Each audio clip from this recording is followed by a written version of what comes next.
Anthony lamented to Elizabeth Cady Stanton, women lecturers, including Anthony herself, often practiced a single speech again and again as a guard against being overtaken by nerves. Susan B. Anthony said, "Oh dear, dear, if the spirits would only just make me a trance medium and put the right thing into my mouth. You can't think how earnestly I have prayed to be made a speaking medium for a whole week. If they would only come to me thus, I'd give them a hearty welcome." Spiritualist women were known for the ability to address any topic put before them with a confidence and clarity Anthony greatly envied. Their confidence, under the influence of their spirit guides, gave them an edge in promoting the causes with which spiritualists were associated. Involved in a sisterhood of reforms, including abolition, women's rights, dress, marriage, and health reform, spiritualist women refused to surrender the platform to satisfy the demands of custom. Spiritualism was a women's religion. The leaders were women, and women were not only encouraged to speak, but were expected to speak and to act on behalf of reform movements and the most radical reform movements of the time. The home was the center of spiritual revelation, and most of the meetings took place around a kitchen table. They believed in concentric spheres of influence, and they eliminated the idea of a patriarchal God. They believed in a bisexual universe in which both men and women, male and female spirits could take part. There was no infant damnation among the spiritualists, and loved ones remained close after death. In a time when children died as frequently as they died in the antebellum age, this was very important. It was not in the least coincidental that ultraism and spiritualism dovetailed, or that free thinkers and spiritualists shared conventions and adherents. Both emerged from central and western New York State in the 1840s and 1850s and shared speakers, interests, and aims. Ultraists and spiritualists both favored conventions and fairs over formal meetings, so their membership is impossible to track and their numbers remain speculative, but their influence is undeniable. As unlikely as it may seem to some of you today, these believers in ghosts and tipping tables were among the staunchest allies of the free thought movement. They shared a distrust of the established religion. They insisted in their own way that investigation was a far cry more valuable than faith. They were motivated by the same liberal and radical reform impulses. Though differing theologically and socially from evangelicals, radical reformers such as spiritualists were also ignited by the enthusiasm of the times, demonstrating their reformist impulse in new ideas such as dress reform, vegetarianism, the water cure, mesmerism, and phrenology, as well as in radical social reforms such as abolition and women's rights. We, tended to look beyond the confines of our own communities, at human injustice in the nation and world, connecting the indignities suffered by our own disempowered neighbors to systems of oppression pervasive throughout the world. Unlike our benevolent society sisters, our intention was not to ameliorate the suffering of the few, but to stand against the systemic racism, sexism, and poverty that caused suffering in the first place. Ultras tended to emerge from the Quaker, Unitarian, and Universalist traditions. Others, like my aunt and uncle, took Protestant Christianity and pushed it into radical interpretations. Many of us considered ourselves free thinkers. Some considered ourselves agnostics or atheists.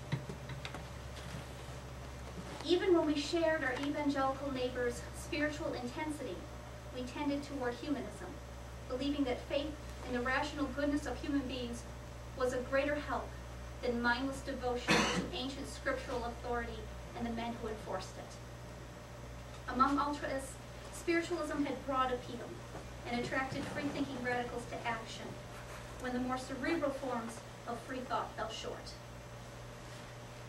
Despite shared social reform agenda, ultraists did not universally appreciate spiritualism. At a convention in Rutland, Vermont in 1859, widely acknowledged as among the most radical events of its time, Parker Pillsbury and Ernestine Rose both questioned the expediency of the spiritualist message. Ernestine Rose challenged. Why employ our precious moments in discussing a subject that at best is a matter of indifference, whether we know it or not? Suppose your child falls into a well, and while it is struggling in the water, a man comes to help you take him out. Will you stop to convince him of the immortality of the soul before you pull the child out?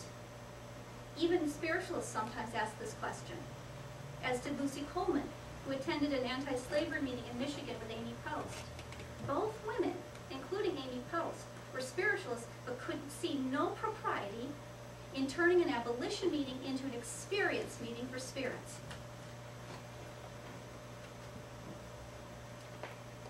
Regardless of these concerns, spiritualist women radically challenged the church, slavery, and injustice. Spiritualist emphasis on investigation and skepticism was a powerful message for women wearied by the Christian message that their role was silent obedience and blind faith. It attracted interest from those like Matilda Jocelyn Gage, who were more impressed with an invitation toward investigation than by creeds and dogmas. As one of the principal intellectual architects of the women's rights movement, spiritualism never quite satisfied Matilda Jocelyn Gage, but it comforted her as a mother when she had to bury and mourn her child.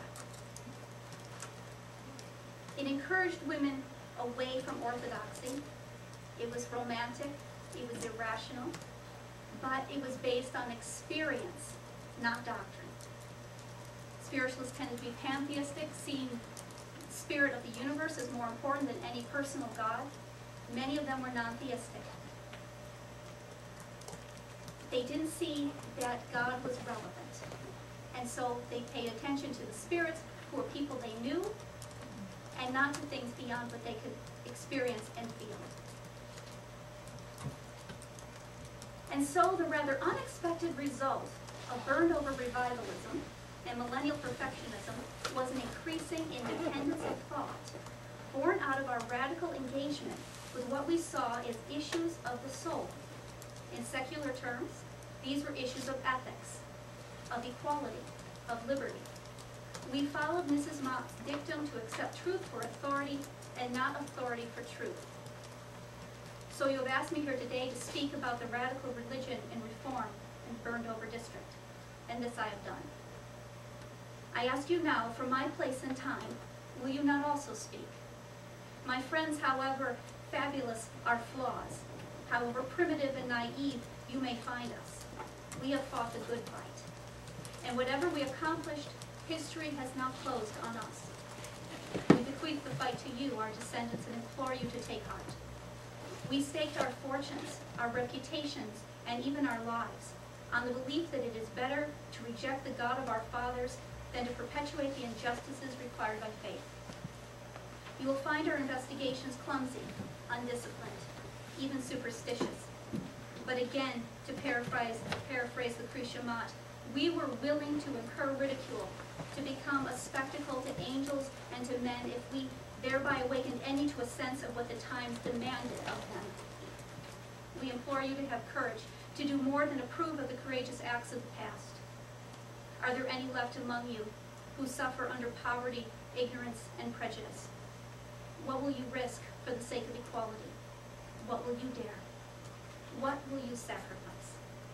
If we triumphed at all, it was against the odds, and because we were willing to stand apart. Wherever you stand, I ask at least that you stand with as much honor. Thank you.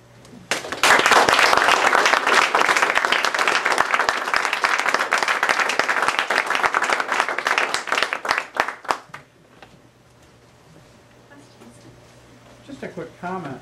I do know that Robert Ingersol did speak before spiritualist meetings, camp meetings in Vermont, Massachusetts, and Western New York.